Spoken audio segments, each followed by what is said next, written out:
तो आपको बताया कि दलेला की ये कैसी दलील है, क्योंकि पीआरएन साउथ के सुमेर नगर विस्तार में बहुमंजिला बिल्डिंग से जुड़ा ये मामला।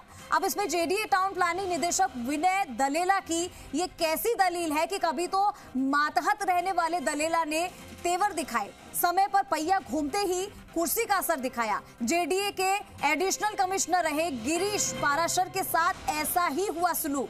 पाराशर ने दलेला से की थी नियम विरुद्ध बहुमंजिला परिसर की जांच कराने की शिकायत, तो 3 महीने तक कार्रवाई के नाम पर टालते रहे दलेला।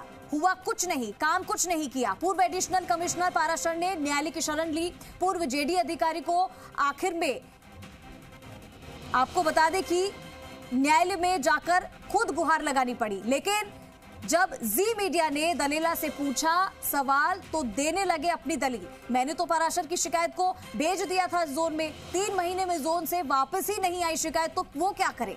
जबकि इस अवधि में 3 बार उक्त शिकायत को लेकर फिर आए थे पाराशर। टाउन प्लानिंग के एक अफसर ने पाराशर की शिकायत को बताया था सही, कहा कि ऐसी कॉलोनियों में बहुमंजिला परिसर नहीं है परमिनिस्ट्रेबल, यानी कि वहां पे परमिशन नहीं दी जाती है ऐसी कॉलोनियों में। अब इस पर बोले दलेला कि अब ऐसे मामलों में कैसे ले एक्शन, प्रेशर तो रहता ही है। चलो ठीक हुआ, अब न्यायालय में कर लेगा मामले को हैंडल। तो जी मीडिया में खबर प्रसारित होने के बाद हरकत में जेडीए आता है, मौके पर पहुंचकर बहुमंजिला परिसर का निर्माण रुकवाता है। लेकिन ये सब कुछ तब हुआ है जब जी राजस्थान पर ये खबर दिखाई गई, प्रसारित की गई, उसके बाद जेडीए हरकत में आया है। आपने अक्सर देखा होगा कि लगातार हम इस मुद्दे को भी उठाते हैं, जेडीए में अक्सर मिलीभगत की भी खबरें आती रहती है और उसके बाद भी ये बार बार ऐसी हरकतें हो रही हैं। लेकिन अब सवाल बहुत सारे किए जा रहे हैं कि आखिर जब इसकी परमिशन नहीं थी तो फिर ऐसा क्यों किया गया। और उसके बाद हम आपको बता रहे हैं कि कई सारे सवाल खड़े होते हैं कि दलेला की ये कैसी दलील सामने आती है। पीआरएन साउथ के सुमेर नगर विस्तार में बहुमंजिला बिल्डिंग से ही पूरा जुड़ा हुआ मामला है। जेडीए टाउन प्लानिंग निदेशक विनय दलेला की दलील आती है कि उन्होंने कहा कि कभी मातहत रहने वाले दलेला ने तीखे तेवर दिखाए, समय का पहिया जब घूमा तो कुर्सी का रौब दिखाने लगे। जेडीए के एडिशनल कमिश्नर रहे गिरीश पाराशर के साथ में ऐसा सलूक उन्होंने किया। पाराशर ने दलेला से नियम विरुद्ध बहुमंजिला परिसर की जांच कराने की शिकायत की थी। 3 महीने तक आपको बताएं कि कार्रवाई के नाम पर वो इस बात को टालते रहे और कोई काम नहीं किया।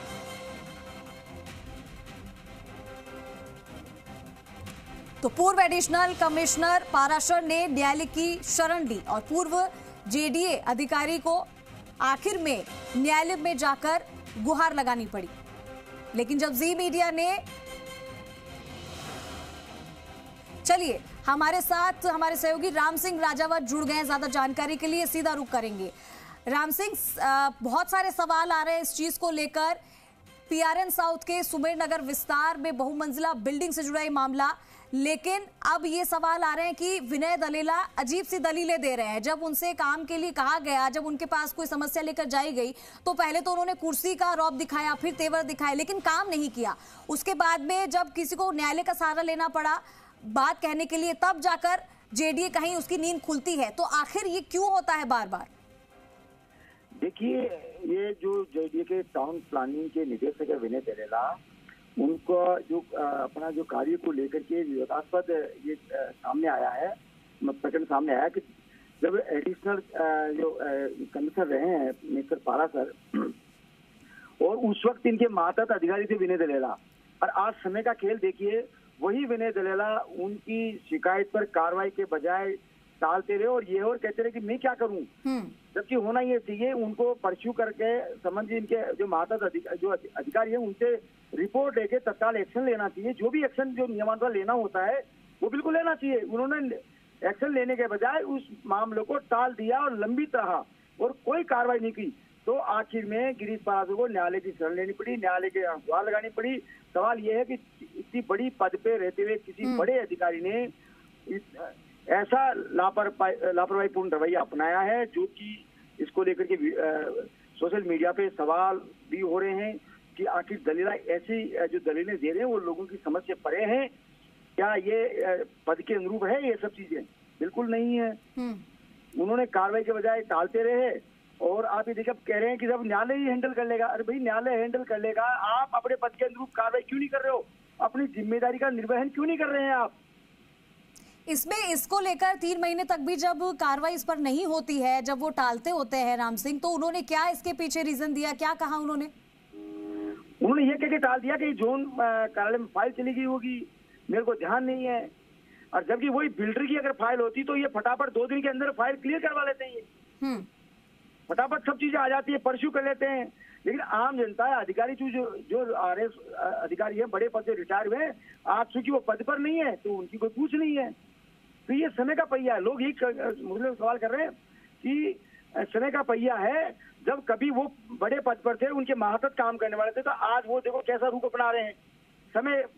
समय निकलते ही कैसा रुख अपना रहे हैं। ये भी कहा गया राम सिंह कि 3 महीने में जोन से वापस ही नहीं कोई शिकायत आई तो वो क्या कर सकते हैं? यानी कि उन्होंने साफ तौर पे ये कह दिया कि मैं इस मामले में कुछ नहीं कर सकता हूँ। और जबकि ATP DGP पे एक्शन लेना चाहिए, सो को नोटिस देनी चाहिए। अगर फाइल नहीं आई तो उनको नोटिस देना चाहिए। नोटिस नहीं दिया, बजाय कार्रवाई करने के उस मामले को लंबित रखा। अब सवाल ये उठ रही, क्या बिल्डर से मिलीभगत थी? सवाल ये भी तो हो रहे हैं, क्या बिल्डर से मिलीभगत होने के चलते ही उन्होंने इस मामले पे चुप्पी साझे रखी, मौन साझे रखा और कार्रवाई नहीं करी उन्होंने, और उस प्रकरण को दबाए रखा उन्होंने 3 महीने तक। बिल्कुल। और जबकि वो 3 बार उक्त शिकायत को लेकर पहुंचे थे पाराशर, उनके सामने इस बात को वो टाल नहीं सकते हैं और घुमा नहीं सकते हैं और इस बात को नकार भी नहीं सकते हैं। लेकिन शिकायत को बताया उन्होंने, उस शिकायत को तो वो सही बता रहे हैं, लेकिन उस चीज की तो परमिशन ही नहीं है। ऐसी कॉलोनियों में बहुमंजिला परिसर की परमिशन ही नहीं दे रखा है, तो फिर ये कैसे संभव हो सकता है? उनके साथ में बैठे अधिकारी ने ही टोका ये परमिसेबल नहीं है। लेकिन बाद में उन्होंने बात को टालते हुए ये कह के पल्ला झाड़ लिया कि अब न्यायालय ही हैंडल कर लेगा, न्यायालय कर लेगा, प्रेशर आते रहते हैं। लेकिन अब अगर जब ये बात सामने आई है तो क्या इसमें और भी कोई मिलीभगत सामने आ रही है? क्या अपने पद का दुरुपयोग किया जा रहा है, रौब दिखा रहे हैं, या फिर वो काम को करना ही नहीं चाहते थे?